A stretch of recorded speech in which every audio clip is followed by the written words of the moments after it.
ഞാൻ തിരുവോണത്തിൻ്റെ അന്ന് വീട്ടിലേക്ക് വന്നിട്ട് ഞാൻ തിരിച്ചു പോയി. പിന്നെ ഞാൻ രണ്ടോണത്തിൻ്റെ അന്ന് കാലത്ത് വീട്ടിലേക്ക് വന്നു. കാലത്തല്ല, ചായ കുടിയും കാര്യങ്ങളൊക്കെ കഴിഞ്ഞിട്ടാണ് വന്നപ്പോൾ പഴം പുഴുങ്ങിയതും പപ്പടമൊക്കെ ഉണ്ടായിരുന്നു. അപ്പോൾ ഞാനതൊക്കെ കഴിച്ചു. അതിനുശേഷം കുറച്ച് നേരമൊക്കെ അവിടെ ഇരുന്ന് അമ്മോട് വർത്താനമൊക്കെ പറഞ്ഞതിന് ശേഷം പിന്നെ പഴം ഉണ്ടായിരുന്നു. അപ്പോൾ വാവിച്ചി പറഞ്ഞു, അമ്മയെ പഴംപൊരി ഉണ്ടാക്കാമെന്ന് പറഞ്ഞപ്പോൾ അമ്മ മൈദ അവിടെ ഇരിക്കുന്നുണ്ട്, പഴംപൊരി ഉണ്ടാക്കിക്കോളാൻ പറഞ്ഞു. അപ്പോൾ ഞാൻ അമ്മോട് ചോദിച്ചു, ദോശമാവ് ഉണ്ടോ എന്ന് ചോദിച്ചു. അപ്പോൾ അമ്മ പറഞ്ഞു ദോശമാവുണ്ട്, അപ്പോൾ ഈസ്റ്റ് വേണ്ട, ദോശമാവ് ഉണ്ടെങ്കിൽ ദോശമാവ് കുറച്ച് ഒഴിച്ചാൽ മതി. അപ്പോൾ അങ്ങനെ വാവിച്ചി അപ്പോഴേക്കും പഴമൊക്കെ കട്ട് ചെയ്ത് തന്നു. കുറച്ചധികം പഴമൊക്കെ എടുത്തു. എന്താണെന്ന് വെച്ചാൽ ഇത്തിരി അധികം ഉണ്ടാക്കാമെന്ന് വിചാരിച്ചു. എന്താണെന്ന് വെച്ചാൽ പഴക്കൊലനി ഉണ്ടല്ലോ, അപ്പോൾ അങ്ങനെ കട്ട് ചെയ്ത് തന്നതിന് ശേഷം തൊലിയൊക്കെ ആൾ തന്നെ കൊണ്ട് കളയാണ്. അപ്പോൾ അങ്ങനെ കട്ട് ചെയ്ത് അവിടെ വെച്ചിട്ടുണ്ട്.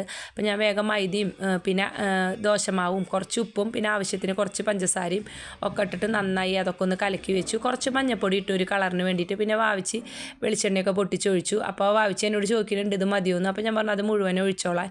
അതിന് ശേഷം ഞാൻ ആദ്യം തന്നെ മുക്കിയിടുകയാണ്. അപ്പോൾ നല്ല ടേസ്റ്റും ഞാനിത് കലക്കി വെച്ചതിന് ശേഷം ഒരു അരമണിക്കൂർ കഴിഞ്ഞിട്ടാണ് ഉണ്ടാക്കണത്. അപ്പോൾ ഞാൻ കുറച്ചൊക്കെ ഞാൻ ഉണ്ടാക്കിയതിന് ശേഷം പിന്നെ വാവിച്ച് പിന്നെ ബാക്കിയുള്ളത് വാവിച്ച് പറഞ്ഞു ഞാനൊന്ന് മുക്കിയെടുത്ത് അമ്മയെന്ന് ചോദിച്ചു. അപ്പോൾ ചെയ്തോളാൻ പറഞ്ഞു. പക്ഷേ മറിച്ചിടാനൊന്നും ഞാൻ സമ്മതിച്ചില്ല. എന്താണെന്ന് വെച്ചാൽ വെളിച്ചെണ്ണ ഇങ്ങനെ മറിഞ്ഞ് വാവിച്ചിയുടെ മേലിക്കായാലോ എന്ന് വിചാരിച്ചിട്ട്. അപ്പോൾ അങ്ങനെ ആൾ 2-3 മുക്കിയിട്ടു.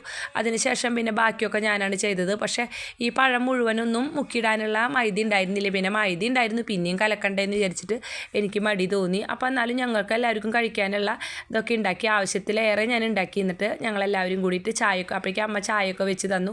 എന്നിട്ട് ഞാനും ഞങ്ങളെല്ലാവരും കൂടിയിട്ട് രാഗു ഉണ്ടായിരുന്നില്ല, അനിയൻ അവൻ പളനിക്ക് പോയി. അപ്പോൾ ഞാനും ചെറിയ അനിയനുണ്ടായിരുന്നു, അവനും അച്ഛനും അമ്മയും പിന്നെ വിജയശേട്ടനും വാവിച്ച് മണിക്കൂട്ടിനും എല്ലാവരും കൂടി ചായയൊക്കെ കുടിച്ചു. അപ്പം അങ്ങനെ ഉമ്മർത്ത് കൊണ്ടുവന്ന് വെച്ചിട്ട് നല്ല ചൂടുള്ള പഴംപൊരിയും ചായയും കഴിക്കാനായിട്ട് നല്ല ടേസ്റ്റാണ്. അപ്പം അങ്ങനെ ചായയൊക്കെ കുടിച്ചതിന് ശേഷം നല്ല ചൂടുള്ള പഴംപൊരിയൊക്കെ കഴിച്ചു. നല്ല ചൂടായിരുന്നു.